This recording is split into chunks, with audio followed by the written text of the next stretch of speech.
So hello friends and welcome back to my channel. I hope you are absolutely fine. और आज का ये vlog होने वाला है फिर से लद्दाख सीरीज के ऊपर। तो काफी सारे लोगों के मेरे से क्वेश्चंस थे इस चीज से रिलेटेड। कुछ लोगों ने कमेंट भी करा था वीडियो पे कि कितने दिन लगते हैं लद्दाख के लिए। तो बेसिकली आज के इस वीडियो में मैं डिस्कस करने वाला हूँ लद्दाख की आइटनरी, पहली चीज, और दूसरा कि एक टेंटेटिव कॉस्टिंग कितनी आती है अगर आप लद्दाख ट्रिप प्लान कर रहे हो फॉर 2022। तो चलिए बिगर टाइम वेस्ट करे शुरू करते हैं आज का ये व्लॉग।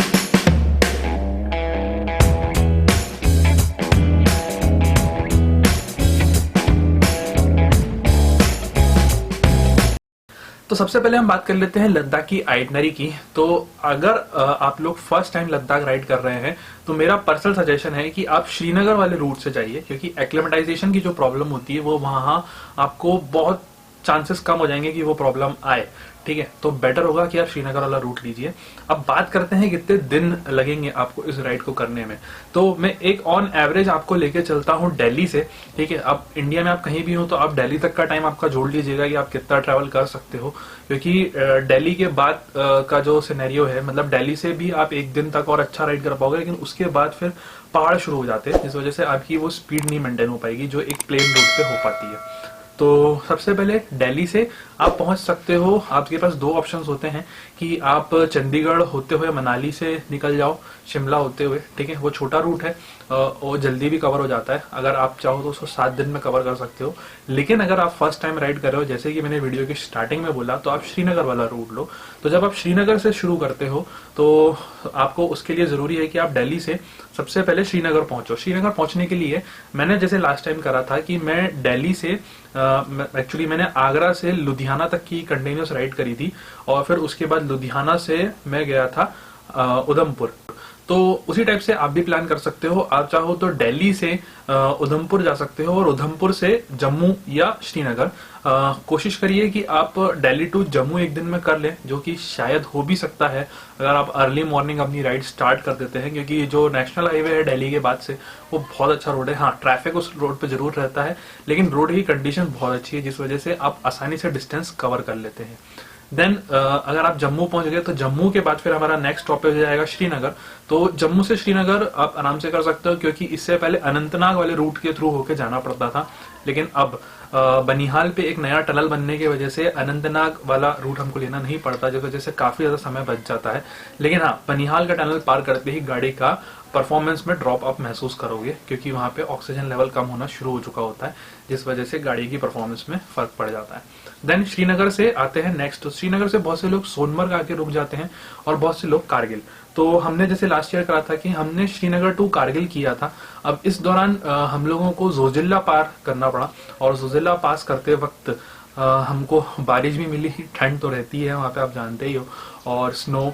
तो मतलब सारी चीजें हमने सफर की, लेकिन काफी अच्छा। So we are basically somewhere near Rohtang, और बहुत बुरी हालत है भैया, बारिश, ठंड, चढ़ान। तो गाड़ी के इंजन पे हाथ रख के गर्म कर रहे हैं, लिटरली सुन पड़ गए थे हाथ, कुछ नहीं हो रहा था। अब जाके हाथ में थोड़ी जान आई है। देखो मैं जैसे हाथ हटाता हूँ, पता नहीं कैमरे में विजिबल होगा कि नहीं होगा। इंजन इतना गर्म है कि धुआं निकल रहा है उसमें से, और मेरे और बाकी साथियों को सबकी गाड़ियों से निकल रहा है। देखा होगा कि ठंड कितनी गजब थी, मतलब हालत खराब थी, हम बोल भी नहीं पा रहे थे, इतनी बुरी स्थिति थी हमारी जोजिल्ला में। देन जोजिल्ला के बाद हम आगे बढ़े अपना, तो उसके बाद आता है आपका कारगिल टू ले।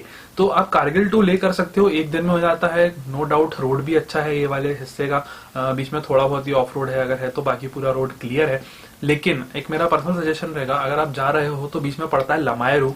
तो अगर आप चाहो तो 1 नाइट स्टे कर सकते हो लमायरू में। लमायरू में ज्यादा होटल आपको मिलेंगे नहीं, यहाँ पे आप होम स्टे ले सकते हो, जो कि काफी अच्छा ऑप्शन होगा आपके लिए। और लमायरू को लैंड ऑफ मून बोला जाता है, तो जाके देखो, मैं भी जाके देखना चाहता हूँ कि उसे ऐसा क्यों बोला जाता है। लास्ट ईयर में ये नहीं कर पाया, तो इस साल मैं डेफिनेटली लमायरू में रुकूंगा। जब आप ले पहुंच जाओगे तो अब आपके पास ऑप्शन रहेगा कि आप या तो ले से नेक्स्ट डे ही नुब्रा कर लो, खारदुंगला, या आप एक दिन ले में रुक जाओ, बेटर रहेगा। आपकी बॉडी एक्लिमेटाइज हो जाएगी, इसे एक्लिमेटाइज डे बोला जाता है। इस दिन आप लेह मार्केट को एक्सप्लोर कर लो लोकली। लेह पैलेस घूम सकते हो, शांति स्तूपा जा सकते हो, रेंचो स्कूल जा सकते हो। तो आसपास के लेह को एक्सप्लोर कर लो, ज्यादा बेटर है, आपका टाइम भी बच जाएगा।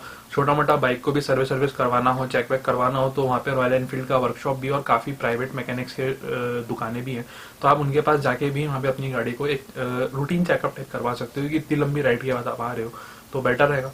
उसके बाद फिर यहाँ पे आपका एक दिन हो जाता है स्टे लोकल। इसके बाद नेक्स्ट डे अर्ली मॉर्निंग आप शुरुआत कर दो खारदुंगला की, ठीक है। वो इसलिए बोल रहा हूँ अर्ली मॉर्निंग क्योंकि जब आप अर्ली मॉर्निंग निकल जाओगे तो आप सुबह सुबह खारदुंगला पार कर लोगे, प्लस आपको ज्यादा ट्रैफिक नहीं मिलेगा, तो आप थोड़ा अच्छे से वहाँ पे समय बिता पाओगे। और कमाल की बात यह है 10 मिनट से ज्यादा रुकना वहाँ आप जानते हो रिस्की होता है ऑक्सीजन कम होने की वजह से, तो बेटर है कि 10 मिनट का प्रॉपर यूटिलाइजेशन कर लें। अगर भीड़ होगी तो आप नहीं कर पाओगे, इसलिए अर्ली मॉर्निंग आप निकल जाओ खारदुंगला के लिए। और खारदुंगला करते हुए आप नुब्रा पहुंच जाओगे।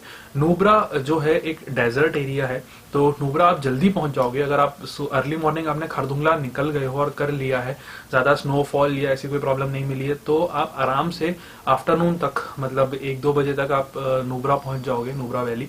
और अगर इस वक्त पहुंच जाते हो तो आपको कुछ बेनिफिट है। सबसे पहला, डिस्किट मोनेस्ट्री आप इसी दिन घूम लो, ठीक है, इवनिंग में ज्यादा बेटर है। उसके अलावा वहाँ पे कुछ एडवेंचर एक्टिविटीज भी होती हैं, जैसे एटीवी राइड हो गया, जिप लाइन हो गया, कैमल राइड हो गया, इन सब चीजों का भी आप वहाँ पे लुफ्त उठा सकते हो, इन्हें एक्सपीरियंस कर सकते हो अगर आप करना चाहते हो तो नुब्रा हो गया हमारा। नेक्स्ट डे फिर आप नुब्रा में मतलब उसी दिन नाइट स्टे कर लो आप। नुब्रा में कैंप्स भी मिल जाते हैं, होम स्टे भी मिल जाते हैं, ज्यादा बड़े होटल्स नहीं है नुब्रा में। देन नुब्रा से आप निकल जाओ next day morning towards Pangong. अब ये वाला ट्विस्ट है कि यहाँ पे नुब्रा से पैंगोंग वाला जो रूट है इसमें मोबाइल नेटवर्क ना के बराबर है, बीएसएनएल का मिलता है, और वो भी लिटरली बहुत ही कम चांसेस है कि आपको कुछ मिल पाए। कोई बड़ा शहर नहीं है इस दौरान, कोई बहुत बड़ा कोई जगह हो, ठीक है, तो आपको कुछ भी करके पैंगोंग तो पहुंचना ही पड़ेगा अगर आप ठीक ठाक जगह पे स्टे करना चाहते हो तो, क्योंकि पैंगोंग पे कैंप स्टे अवेलेबल हैं, तो वहां पे आप जाके एक स्टे ले सकते हो, क्योंकि आप एक ही दिन में नुब्रा टू पैंगोंग और पैंगोंग टू वापस ले नहीं आ सकते, ठीक है, बहुत रिस्की हो जाएगा। तो बेटर है कि आप पैंगोंग पे जाके स्टे कर लो। तो नुब्रा से भी आप अर्ली मॉर्निंग निकल जाओ ताकि आप इवनिंग होते होते पैंगोंग पहुंच जाओगे, ठीक है। अब पैंगोंग में कैंप स्टे कर लो, रात में एंजॉय करो स्टार गेजिंग, क्योंकि वहां पे मिल्की वे गैलेक्सी जो है हमारी बहुत अद्भुत दिखती है। लास्ट ईयर हमने देखा था लेकिन मैं फोटोज नहीं ले पाया था क्योंकि मेरे को इतनी लो लाइट्स में स्टार्स की फोटोज लेना नहीं आता, लेकिन इस बार सीख के जाऊंगा तो आप लोग को डेफिनेटली दिखाने वाला हूँ कि कैसा लगता है, और हुआ तो टाइम लैप्स भी बनाऊंगा। फिर उसके बाद आते हैं हम लोग नेक्स्ट डे, तो आप नुब्रा से आ जाओ ले वापस, सॉरी पैंगोंग से आ जाओ ले वापस। तो पैंगोंग से ले आने में आपको आधे दिन का ही वक्त लगेगा अगर आप अर्ली मॉर्निंग पैंगोंग से निकल जाते हो, चेकआउट कर लेते हो तो। और अर्ली मॉर्निंग बार बार मैं यूज कर रहा हूँ, अर्ली मॉर्निंग यूज करने के पीछे एक रीजन है कि क्या होता है ना कि अर्ली मॉर्निंग में जो पासेस होते हैं जहाँ पे वाटर क्रॉसिंग्स हो सकती हैं, ऐसी कोई जगह पे हमको वाटर क्रॉसिंग मिलने के चांसेस कम हो जाते हैं। उसके पीछे एक रीजन है कि बर्फ मेल्ट होनी शुरू नहीं होती, उस वक्त बर्फ फ्रीज रहती है, तो हमें वाटर क्रॉसिंग्स में इतना पानी नहीं मिलेगा। लेकिन आप जितना लेट करके जाओगे ना वाटर क्रॉसिंग में, पानी के चांसेस उतने ज्यादा बढ़ जाएंगे और वहां परेशानी होनी शुरू हो जाती है। तो इसलिए अर्ली मॉर्निंग राइड शुरू कर लो, सेफली आप पहुंच जाओगे। तो चांगला पास पड़ेगा इस दौरान आप लोगों को, एक हायर एल्टीट्यूड पास है, चांगला पास करते हुए आप पहुंच जाओगे ले वापस। आपके पास फिर भी लेह में इतना टाइम बचेगा कि आप शाम का वक्त आराम से लेह में कुछ और शॉपिंग वॉपिंग कर सकते हो, घूम सकते हो। फिर इसके बाद नेक्स्ट डे आपको राइड स्टार्ट करनी है टूवर्ड्स मनाली। अब यहाँ 2 ऑप्शंस होते हैं, आप चाहो तो ले टू केलोंग राइड कर सकते हो या ले टू सरचू। वैसे मैंने तो लास्ट टाइम ले टू मनाली एक ही दिन में करी थी, लेकिन आपके पास ऑप्शन है, आप चाहो तो तीनों चीजें कर सकते हो, ले टू मनाली कर सकते हो, ले टू सरचू कर सकते हो, ले टू केलोंग कर सकते हो, ठीक है। अब ले टू सरचू काफी सही है अगर एक तरीके से देखा जाए तो, कैंप स्टे मिल जाते हैं, ले टू सरचू कर लो, सरचू में रुक जाओ, अर्ली मॉर्निंग सरचू से निकल लो आप, तो बड़ी आसानी से फिर आप बचे हुए पासेस करते हुए मनाली पहुंच जाओगे सीधे। एक ऑप्शन आपके पास ये है, या दूसरा ऑप्शन है आप केलोंग पहुंच जाओगे। अगर आप केलोंग पहुंच जाते हो तो आप ऑलमोस्ट मनाली पहुंच जाते हो, आप ये मान लो, क्योंकि रोहतांग तो अब रहा नहीं, तो रोहतांग की जगह आ गया अटल टनल। तो अटल टनल का बेनिफिट मिल जाता है लोगों को, तो अटल टनल की वजह से मनाली जल्दी पहुंच जाते हैं। तो इसलिए आप अगर केलोंग पहुंच गए हो तो फिर मैं सजेस्ट करूंगा, अगर आपके पास थोड़ा बहुत नाइट एक्सपीरियंस है पहाड़ों में राइड करने का, तो आप नाइट में राइड करते हुए मनाली पहुंच जाओ। 10-11 बजे तक आसपास आप मनाली पहुंच जाओगे, मनाली में स्टे कर लो। तो दूसरा ऑप्शन आपके पास ये हो गया। देन उसके बाद फिर हम आते हैं, आगे बढ़ते हैं, तो मनाली से फिर दिल्ली, जो कि बड़ी आसानी से हो जाता है, कोई दिक्कत नहीं है। शुरुआत के कुछ घंटे जो होते हैं वो दिक्कत वाले होते हैं, जब तक आप पहाड़ों को नहीं छोड़ते। जैसे ही आपने पहाड़ों को छोड़ा तो उसके बाद फ्लैट रोड है बिल्कुल, तो गाड़ी आसानी से 90+ क्रूज कर सकती है और आप दिल्ली पहुंच सकते हो बाय नाइट। तो ये थी ओवरऑल आइटनरी। तो अब इसमें हम तो ओवरऑल एक रफली 12 दिन का वक्त लगेगा। इसे आप चाहो तो 12 से की जगह 10 दिन में भी कर सकते हो, अगर आप थोड़ा बहुत ज्यादा राइड कर पाते हो तो। जैसे आप first day Delhi to Jamuna करके दिल्ली टू श्रीनगर ही कर लो, अगर आप कर सकते हो तो ठीक है। बाकी आपके ऊपर है।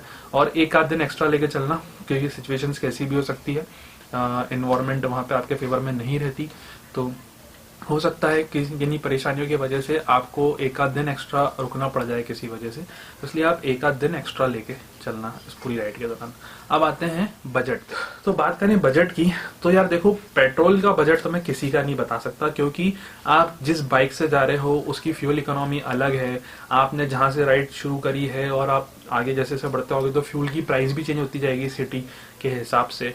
तो इसलिए फ्यूल का टेंटेटिव तो आपको ही निकालना पड़ेगा कि आपकी बाइक कितना माइलेज देती है, उसके बेसिस पे आप टोटल डिस्टेंस का एक अप्रोक्सीमेशन ले लीजिए, उसमें 200 किलोमीटर 300 किलोमीटर और बढ़ा लेना और उतना निकाल लेना कि उतनी फ्यूल कॉस्टिंग हो जाएगी। अब मैं बात करता हूँ खाली स्टेज की और दूसरे जो परमिट या इस टाइप की फीसेस लगती हैं उनकी। तो स्टे का मैं एक बताऊं आपको रफली, अगर एक ठीक ठाक होटल, आप ग्रुप में ट्रैवल कर रहे हो और एक ठीक ठाक होटल स्टे ले रहे हो और फूड को हम जोड़ लें, ठीक ठाक मील्स आप ले रहे हो, क्योंकि आप वैसे भी राइड कर रहे हो, तो पर्सनली सजेशन ये रहेगा कि ऊपर हिमालयस में पहुंचने के बाद ज्यादा पानी पीना है, खाना कम है। तो ऐसा नहीं कि खाना खाना ही नहीं है, खाना कम है। तो उस हिसाब से अगर मैं बताऊं तो रफली 1500 रुपए के आसपास का खर्चा आता है पर night stay, including dinner and breakfast. ठीक है, लंच वेरी करता है, क्योंकि लंच कहीं पे आपको महंगा मिलेगा, कहीं सस्ता मिलेगा, क्योंकि लंच आप रास्ते में करोगे, किसी पर्टिकुलर होटल में नहीं करोगे। तो 1500 रुपीज के हिसाब से आप लगा लो पर डे आपका डिनर, ब्रेकफास्ट और night stay in hotel on sharing basis, double या ट्रिपल, और अच्छे होटल्स में। और अच्छे होटल में, उन होटल्स में बता रहा हूँ कि मतलब इतना खर्चा आपका आएगा। और पॉकेट फ्रेंडली जाना चाहते हो, होम स्टे लेना चाहते हो, या आप लॉज टाइप की कोई जगह पे भी रुकना चाहते हो, डोरमेट्रीज जैसी जगह पे, तो और कम हो जाएगा मेरे ख्याल से। 1500 जगह सीधे 1000 पे आ जाएगा आपका खर्चा।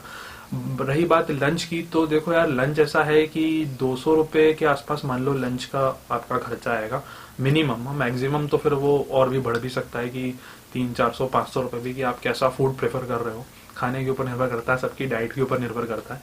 तो ये फूड और स्टे का हो गया हमारा। इसके अलावा वहाँ पे एक एनवायरमेंटल फीस लगती है हमारी, red cross fees, environmental fees, तो उसका कुछ 400 रुपए के आसपास का खर्चा आएगा, 400-500 रुपए का आपका। ठीक है, वो शायद पर पर्सन मेरे ख्याल से पड़ता है, जहां तक मेरे को याद है, 400-500 रुपए। तो वो एक नॉमिनल फीस है, वो आपको पैंगोंग और नुब्रा वाले हिस्से में ज्यादा लगती है, चेकिंग होती है। तो पहले इनर लाइन परमिट के नाम से जानी जाती थी, अब इनर लाइन परमिट खत्म हो चुके हैं, उसकी जगह ये एनवायरमेंटल फीस ली जाती है।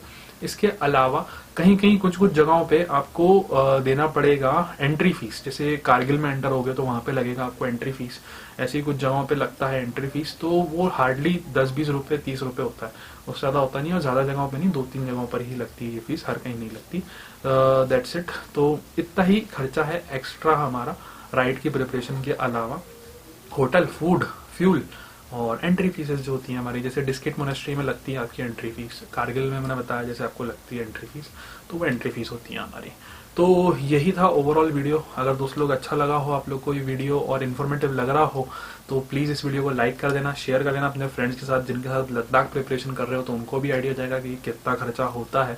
और सब्सक्राइब कर लो मेरे चैनल को अगर अभी तक सब्सक्राइब नहीं किया है। और अगर आप लोग भी इस साल लद्दाख जाना चाह रहे हो तो मैं भी जाऊंगा जून में लद्दाख वापस से, तो कमेंट करके बताओ ज्वाइन करना चाहते हो मेरे साथ, तो कमेंट करो वीडियो के नीचे और लेट्स डू लद्दाख टुगेदर। तो मिलता हूँ नेक्स्ट वीडियो में, तब तक के लिए बाय बाय। और सिर्फ इतना बोलूंगा कि राइड सेफ, और वैक्सीन नहीं लगवाया तो लगवा लो। मिलता हूँ नेक्स्ट वीडियो में।